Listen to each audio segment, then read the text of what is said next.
Hello all. We talked already about creating on Windows data product type, and what I did is that, as you all know, we had chosen products as IBM and I mean HP and two other computers. I went and changed that to exactly what the book is using. As you know, the book doesn't use computers. How did I do that? I clicked on view. I went to my design view. After I went to my design view, I went here and product type.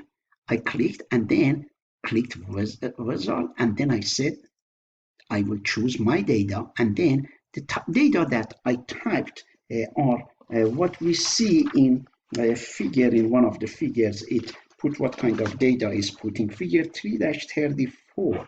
It put VAC here, and it put MC here, and it put SUP here. And then I click next, and of course I could click allow multiple values. That's fine. I click here, and if I click view and data sheet view, and I click yes, and as you see, I can come here, product type. Suppose SUV, I click OK for this one. I come here and choose this one, click OK for this one. I click here, and these are, as you know, drop down menu. And for example, let me choose for these two as well. And here we go, and there it is. And we have our products type in here. Now, we want to do a calculated list field, which is what you see in figure 3-36. And in order to do that, is that I have already done this. Do you see calculated field? It is, as you know, last week we did it by going to in here and typing our formulas here. Do you remember we clicked on zoom, a screen popped up, and we put our formula here? But here, this time, we want to use our design view to do this calculation. I click here, and I did the calculated field here. Let me delete this one, delete rows, and I do it again. And here you go. We come here and say calculated field. Oops. Calculated field. And I come here now and I click OK. And if I click here, Microsoft Enter, not Microsoft Object. I click calculated. Here you go. Calculated.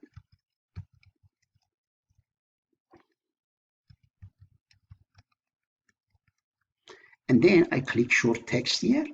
And I click here, calculated. Now it is asking me, what do I want to calculate? I want my quantity to be multiplied by text. Therefore, I double click on quantity and then times. I put a star and double click on cost, double click, and then you see quantity times cost. And then I click OK. Now, if I go to view and data view and I click yes, you see that here is created. 50 times 4 is 200, and that's what you see in figure, although the book doesn't show, but anyhow, that's what we are trying to do. And in figure 3-40 is talking about mass changes. And how do we, as you all remember, is there any way with one shot I can change all of these to VAC? Therefore, that is called mass changes. In order to do that, I have to, if you look at figure 3-40, I have to go and create a query for this. Therefore, I will go and click create the query design, and that is veterinary. And what do I want to do in kinds of mass change? Product type. And I double click on product type, and it comes here, and I click sort, and I click and where it says sort, I say update. Update to what? I want everything to change to VAC, for example. That's the way we update this, and therefore that will change everything to VAC. Now there is something in figure 3-43 which we call it validation rules. Validation rules is that suppose have you gone to some websites and you try to type something and suddenly a screen pops up and says sorry you cannot type this or you forgot your last name, and that's what validation rules is trying to tell you. And one of them is to specify a required field. Imagine that when you are in here, veterinary vision vendors, I double click here and let me see, let me close this and I click no, okay, and I come back again to my database and here is veterinarian. And imagine that if we don't write the name of the vendors here, we can still go there and type something. Now, if I forget this one, I want to screen to pop up and say, oh, you forgot, you have to put this. If I don't put this name in here, it doesn't allow me to go further. That's where we are trying to specify a required field. And that's what you see in figure 3-42. And as you see, I go to design view and we want vendor's name for sure to be required because I click here. As soon as I click here, it says that if you look at here, is it required here? It says no, I am going to change it to yes. If I change it, then the people have to type. Therefore, that is one of the validation rules. Another validation rules, imagine that here is that validation value suppose about quantity. When I click quantity and it comes here, and we have regarding quantity, validation rule for the quantity is that it has to be greater than 0. Look at figure 3-43. It has to be greater than 0. And I put A and D and smaller or equal to 1000.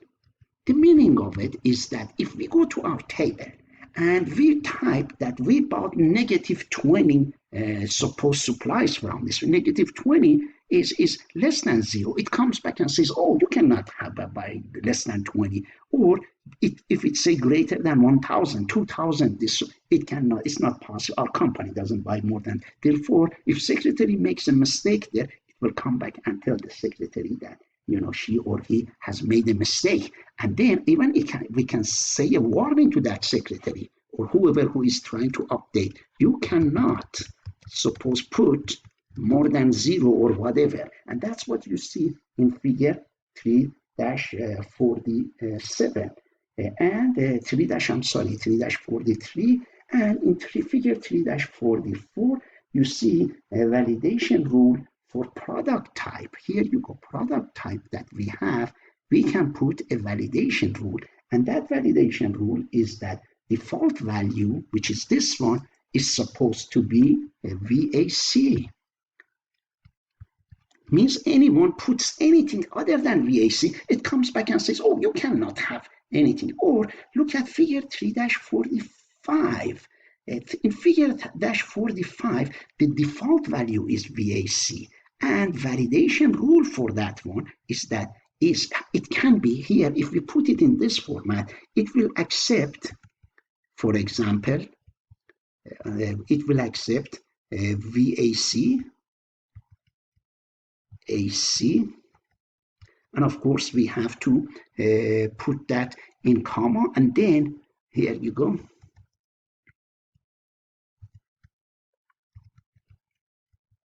And then or. And I use or in capital letter in case. Or it can be again MC, again that one in comma, again or SUP. And then here validation text. Okay, here you go. Or I can say put it in comma, for example, and say MC.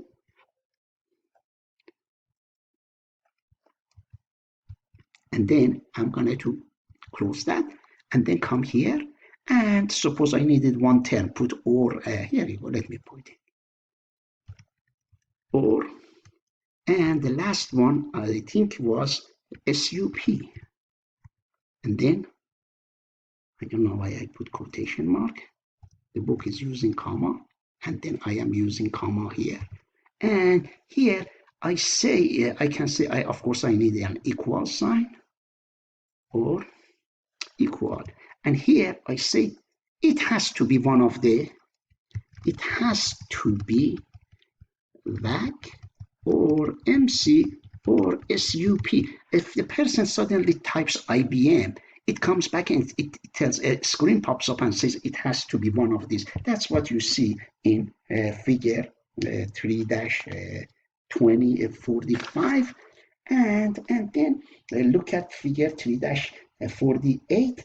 Look at the person has, instead of putting XXX, and then it is telling the person that it cannot be XXX, it has to be either VAC, MC. Look at figure 3-48. And even for the numbers also, there is a validation. We can put validation for some numbers. Do you remember? Look at quantity on page 349. Do you remember we put a validation for quantity? We said it has to be greater than 0 and less than 1,000. The person in 349 has put 5,000, and it is coming back and says, oh, sorry, it cannot be 5,000. Now, let's look at the content of the field. Figure 3-51. We go there, view, and I click on data sheet view, and I click yes, and I click yes. Okay, looks like validation we have not. Okay, validation profile quantity. You want to keep the setting. To keep the new settings and continue, click yes, and I click okay, and then I go here and I click here and to change the contents of the field. Of course, we know how to change the contents of the field, and that's what you see in figure 3-51. And I can highlight this and change the content. And if you look at here, if I change, suppose this one to another, I can go and change it right in here. That's what you see in figure 3-54. And I want you to look at figure 3-55. We already talked about it. I said when we click here, we can have two of these, and then I click OK. You see there are two of these, and that's what you see in figure 3-57. And to include totals in the data sheet, and look at figure 3-58. We already went through that, right? We put the totals in the page, and on the page, and figures 3-61, and it is asking you click on data sheet selector. If you, this button here is called data sheet selector, which if one time you click, it selects the entire database for you. If selects it, then you can do a lot of fancy things. You can click here and get any types of grid lines that you want to use, and that's what you see in figure 3-62. And then there are other things that you can do, including by clicking here, you can put some colors. You can give, and that's what you see in figure 3-63.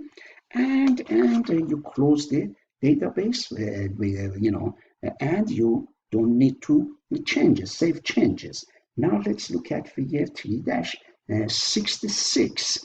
In figure 3-66, as you see, we have to create a query for appointment table. This is appointment table, and I click, and then we are creating. I click create, and then I click design view, and this is the query in design view. And then, as you see, there are 4 fields that are added, and here, as we said, it is for the appointment table. And then when we click, I double click there, and I increase the screen. I mean there to see all my fields in here, and appointment ID, as well as the patient ID, as well as appointment date, and as well as treatment number.